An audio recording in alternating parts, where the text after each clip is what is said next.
Merci pour cette invitation. Merci Jean-Loup et je suis très heureux de retrouver tous nos amis africains dans ce webinaire. Donc, j'ai la lourde charge de parler de l'ennemi public numéro un depuis plus d'un an, le coronavirus responsable de la Covid-19. Donc, je vais essayer de vous le présenter simplement dans le temps qui m'est imparti.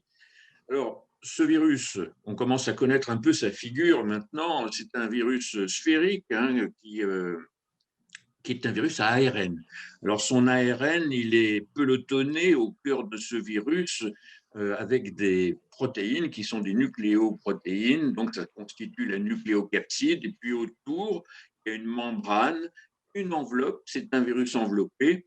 Et puis, il y a surtout, et c'est ce qui le rend caractéristique, surtout lorsqu'on l'observe en microscopie électronique, il y a ces spicules, qui sont des glycoprotéines de surface, et qui donnent au virus un aspect en couronne, d'où son nom coronavirus. Alors, quand on regarde maintenant de façon plus spécifique ce génome, donc c'est un ARN positif qui est assez important, une taille assez importante, presque 30 000 paires de bases, et il code 20 protéines. La plupart de ces protéines sont des protéines non structurelles. Elles sont codées par toute cette partie-là, ces deux open reading frames, là, un A et un B, et une partie est codée par les protéines structurelles, donc sont codées notamment là, par cette partie-là à droite, la protéine S, qui est la protéine principale, S pour spicule, donc on revient encore à ces fameux spicules qui ont un rôle très très important dans le cycle du virus, surtout dans son attachement à la cellule, et puis les autres protéines qui sont protéines de membrane, protéines d'enveloppe et protéines de capside. Donc, ce qui est important, c'est donc cette protéine S dans laquelle il y a une partie qui est marquée RBD ici. C'est le domaine de liaison au récepteur cellulaire et on verra que c'est l'endroit le plus spécifique et également le plus critique au niveau des mutations et au niveau de la réponse immunitaire. Alors, les coronavirus, il y en a beaucoup. Ils sont très, très répandus dans le monde animal. Ils sont globalement classés en 4 catégories avec les lettres grecques, alpha, bêta, delta, gamma. Alors, l'homme est concerné par des coronavirus du groupe alpha coronavirus et des bêta coronavirus. Alors, il y en a 4 qui étaient connus depuis assez longtemps et qui était responsable d'infections respiratoires supérieures bénignes de type rhume. Hein, c'est le 229E, le NL63, le HKU1 et le OC43. On s'en serait tenu là, ce n'était pas un problème. Les coronavirus ne faisaient peur à personne. Mais depuis quelques années, on a vu apparaître d'abord en 2002 le SARS, qui est apparu donc en Chine, qu'on appelle maintenant SARS-CoV-1 pour le différencier du 2. Ensuite, il y a eu le MERS, le coronavirus responsable du syndrome respiratoire du Moyen-Orient, qui est apparu en 2012. Et puis donc, depuis 2019, le SARS-CoV-2. Donc, ces 3 coronavirus humains qui sont ici en rouge sont responsables d'infections sévères, d'infections respiratoires sévères et se différencient donc des coronavirus que nous connaissions jusqu'à présent. Alors, les coronavirus que nous connaissions, voilà, ils sont marqués là, ils donnaient des infections bénignes saisonnières, encore une fois, je n'insiste pas, et les 3 dont nous avons parlé, ce sont le SARS-CoV-1, le MERS et le SARS-CoV-2, qui ont comme point commun d'avoir pour origine les chauves-souris. C'est à partir des chauves-souris qui sont un réservoir très important de coronavirus, et par le passage de coronavirus chez un hôte intermédiaire que sont apparus le SARS-CoV-1 avec comme hôte intermédiaire la civette, le MERS avec comme hôte intermédiaire un camélidé, les chameaux, enfin des dromadaires plus exactement, et puis le SARS-CoV-2, vous savez qu'on a longtemps incriminé le pangolin. Or, il semble maintenant que les études de phylogénétique prouvent l'innocence du pangolin comme hôte intermédiaire, il s'agirait plutôt du vison, mais on n'a pas encore la preuve de quel est l'hôte intermédiaire entre la chauve-souris et l'homme pour l'émergence du SARS-CoV-2. Alors, le cycle de réplication des coronavirus est le même, hein, quel que soit le coronavirus. D'abord, le virus va se lier à la cellule. La cellule, c'est ce gros rectangle bleu. Le virus va se lier à la cellule par un récepteur qui est le récepteur ACE2, qui est l'enzyme de conversion de l'angiotensine 2, avec l'aide avec une synergie qui aide à la fixation à la surface de la cellule, à la fusion, c'est la sérine protéase 2. Donc, avec ces récepteurs qui sont donc en contact avec la glycoprotéine de surface, avec la protéine S, eh bien, le virus va fusionner, il va entrer dans la cellule et une fois qu'il a pénétré dans la cellule, il va libérer son génome. Voilà, ce qui est un ARN génomique, donc positif. Qu'il soit positif, ça va lui permettre de traduire directement son information en protéines. Donc ici, on a une polyprotéine qui va ensuite être découpée avec les protéines de structure et les protéines non structurales. Donc je vais vite là-dessus parce que c'est un peu complexe, mais on a un ARN subgénomique qui est donc négatif, qui va servir de matrice pour la production d'ARN génomique, et on va en produire autant qui va sortir de nouveaux virus de la cellule. Puis on a des ARN messagers qui, eux, vont aller dans le réticulum endoplasmique pour être traduits en protéines. Ce qui est intéressant, c'est que c'est un de ces ARN subgénomiques, celui qui code la protéine S, qui est retenu pour la fabrication des virus, des vaccins, des vaccins ARN messagers, dont nous parlera Pierre Saliou. Ensuite, donc, la réplication, l'assemblage, la maturation et la libération de virus. Donc, on sait que pour un virus entré, il y a plusieurs centaines, voire plusieurs milliers de virus qui vont sortir de cette cellule. C'est la multiplication cellulaire intracellulaire. La contagiosité du SARS-CoV-2 eh bien, nous a appris des choses. Parce que contrairement à ce que l'on savait du premier SARS, le SARS-CoV-1, apparu en 2002 et qui a sévi surtout en 2003, eh bien, la contagiosité précède l'apparition des symptômes. C'est-à-dire que lorsque quelqu'un présente des symptômes suspects de Covid-19, bien entendu, il est contagieux, mais il est contagieux déjà depuis au moins 1 à 2 journées avant, depuis 48 heures. Et ça, c'est un élément extrêmement important à prendre en considération. On l'a ignoré au début, et même quand on le sait, c'est difficile, puisque pour le dépistage, pour l'isolement des sujets contacts, c'est un problème à prendre en compte. Ensuite, la contagiosité dure 1 semaine jusqu'à 10 jours. On estime qu'après 10 jours, un patient qui a été infecté est plus contagieux. La transmission est aéroportée essentiellement, donc surtout par la respiration, la parole, la toux, l'éternuement. Je crois qu'il y a des personnes qui n'ont pas fermé leur micro là. Il faut fermer son micro, sinon on ne s'entend plus.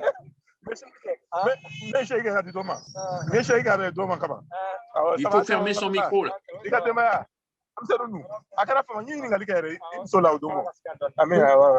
du côté du Mali, là, s'il vous plaît.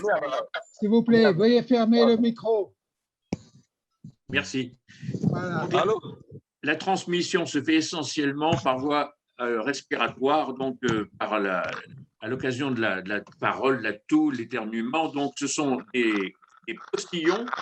Les postillons sont des grosses gouttelettes de salive de plus de 5 microns de diamètre, mais qui sont projetés à une courte distance. Hein. On considère que généralement, c'est moins d'1 mètre. Et puis, il y a les aérosols qui sont des particules qui sont nébulisées dans l'atmosphère, qui sont des particules de moins de 5 microns, très légères, qui peuvent également jouer un rôle dans la transmission. Et puis, il y a les objets inanimés qui sont souillés notamment par les postillons, donc tout ce que tout le monde peut toucher, les poignées de porte, etc., qui peuvent contenir pendant un certain temps un virus vivant. Alors là, je ne veux pas empiéter sur ce que nous dira, ce que nous dira Migliani dans l'épidémiologie, mais cette transmission se fait surtout lorsque il y a une forte densité de personnes, lorsqu'on est en intérieur plutôt qu'en extérieur, lorsque c'est mal ventilé plutôt que lorsque c'est bien ventilé. Et puis, le fait de parler, de crier, c'est évidemment, ça augmente les risques. Le fait de ne pas porter un masque augmente les risques. D'où ce tableau qui montre que lorsqu'on croise tous ces facteurs, eh bien, on augmente les possibilités de transmettre le virus de personne à personne. Alors, je vous ai parlé des objets inanimés. Il y a des calculs qui ont été faits sur des différentes expérimentations. On considère que dans l'air, le virus peut se maintenir pendant 3 heures, surtout dans un espace fermé, bien entendu, sur du cuivre, sur des métaux comme le cuivre jusqu'à 4 heures, sur le carton 24 heures, sur du plastique 2-3 jours, sur de l'acier inoxydable 2-3 jours également. Donc, toutes ces mesures permettent de tenir compte effectivement des précautions à prendre, notamment vis-à-vis de tous les objets qui sont touchés par différentes personnes et à partir desquels on peut se contaminer de façon indirecte. Alors, le virus, le SARS-CoV-2 était d'abord réputé pour être un virus peu variable, parce que finalement, on comparait ce virus pandémique au virus de la grippe. C'est surtout la grippe qui, jusqu'à présent, nous a donné des pandémies. Et donc, par rapport à la grippe, effectivement, il est beaucoup moins variable, parce que le virus grippal est sans doute le virus le plus variable parmi les virus humains. Toutefois, il varie quand même. À partir de la fin du mois de janvier, février 2020, on a vu apparaître un variant qui est devenu prédominant dans le monde entier, qui portait une mutation au site 614, donc on l'appelait le D614G. Et finalement, il a dominé tous les autres dans le monde entier jusqu'au mois de décembre. Et au mois de décembre sont apparus plusieurs variants et qui maintenant défraient la chronique. Alors, ces mutations concernent les mutations d'intérêt, c'est-à-dire celles qui peuvent induire une modification dans le comportement de ce virus, intéressent la protéine S, cette fameuse protéine de spicule par laquelle le virus s'attache à la cellule de l'hôte. Voilà, ici, elle est modélisée, cette protéine. Ce qui nous intéresse, c'est surtout le RBD, c'est-à-dire le domaine de liaison récepteur cellulaire.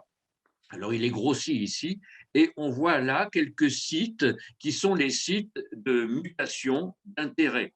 Alors, le site 501, par exemple, qui est ici, est partagé par les 3 principaux variants que nous connaissons actuellement.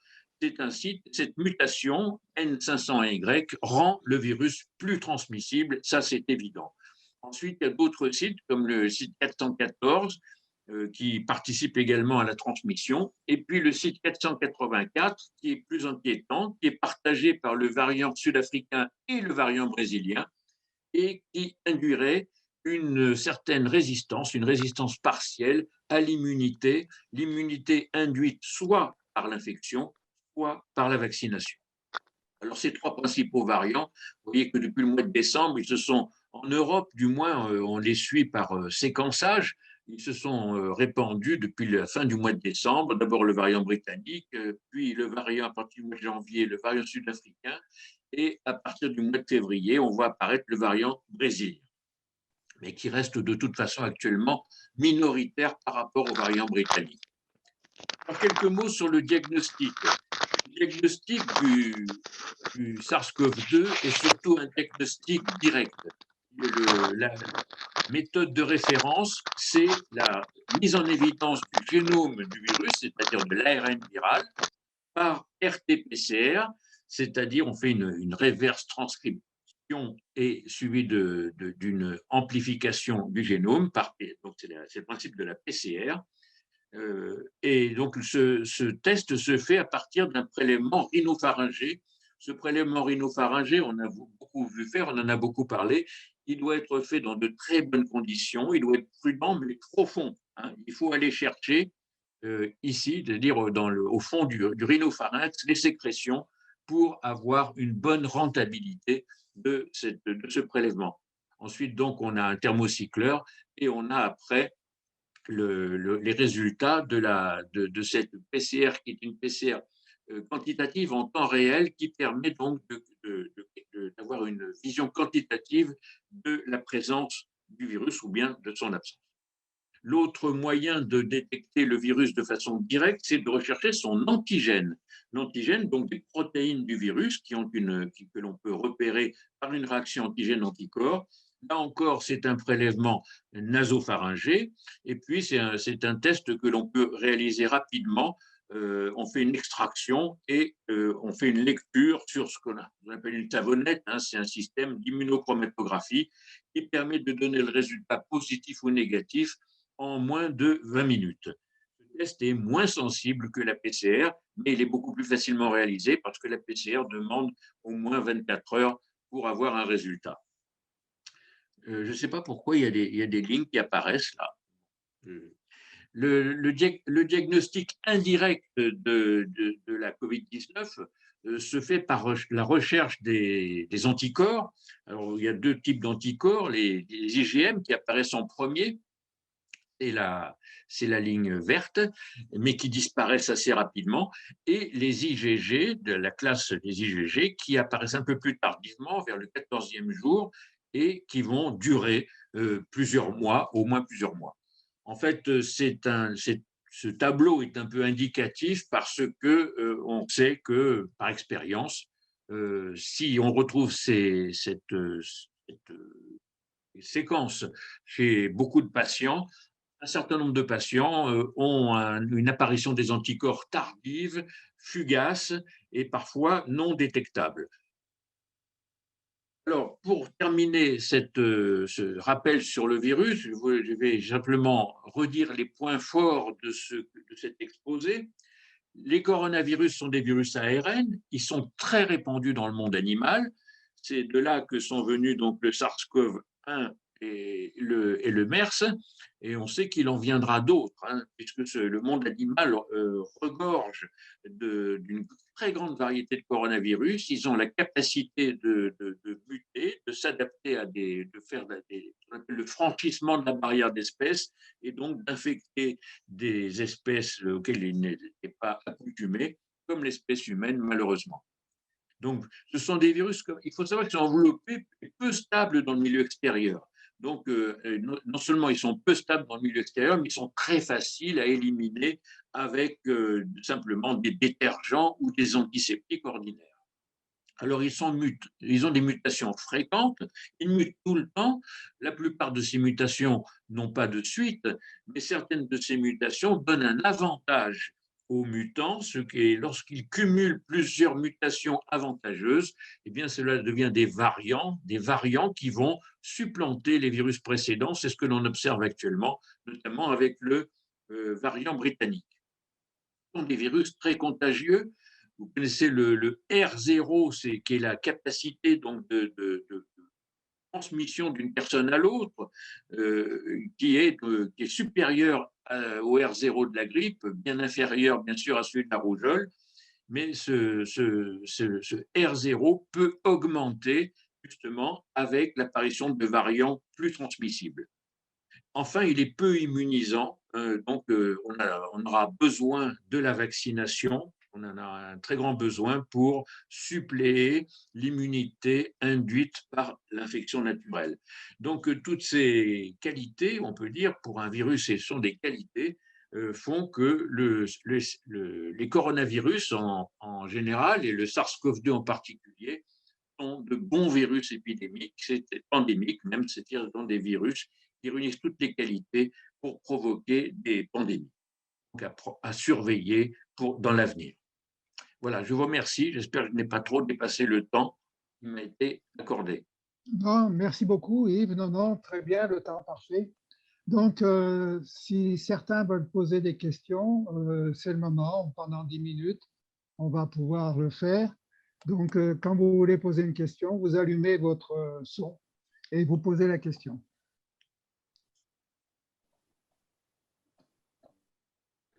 Oui, Dominique Baudon.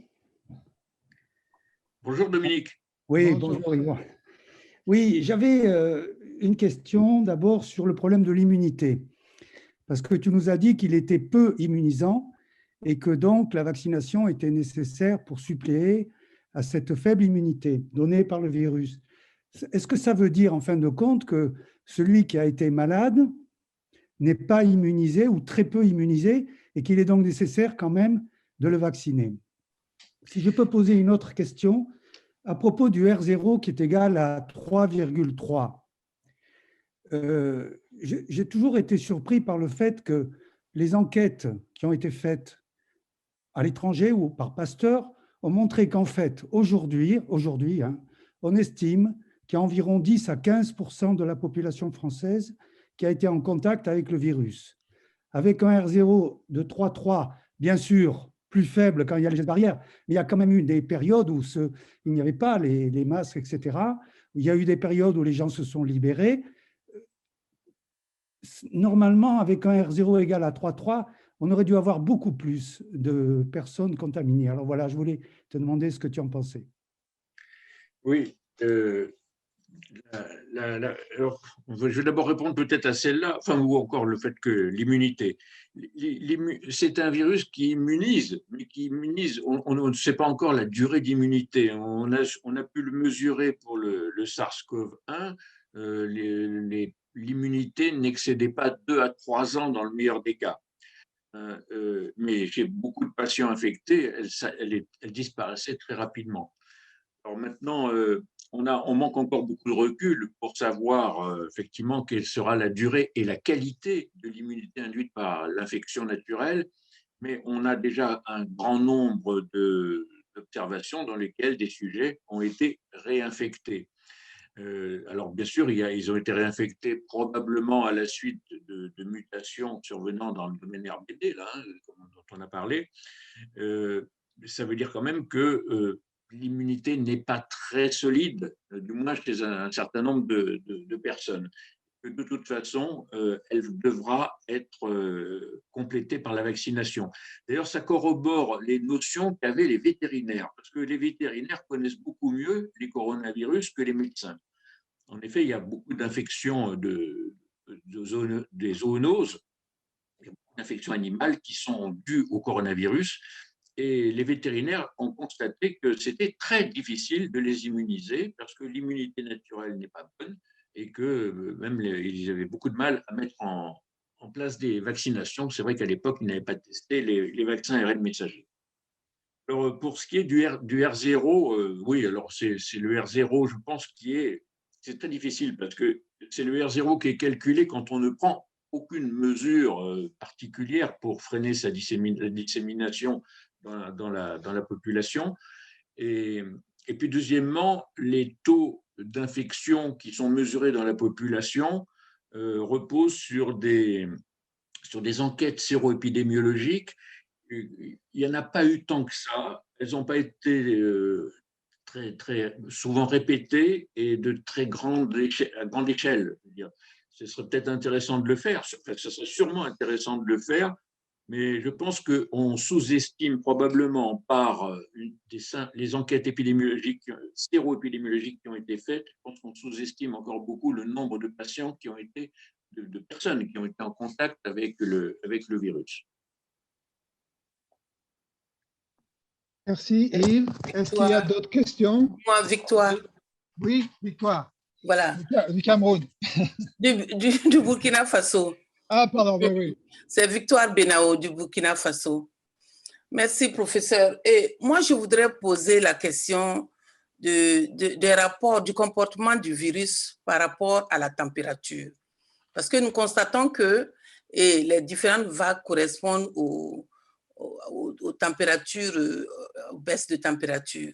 Et particulièrement en Afrique, les gens ne portent pas les masques comme ça. Si vous allez dans les marchés, vous êtes écœurés parce qu'ils ne portent pas.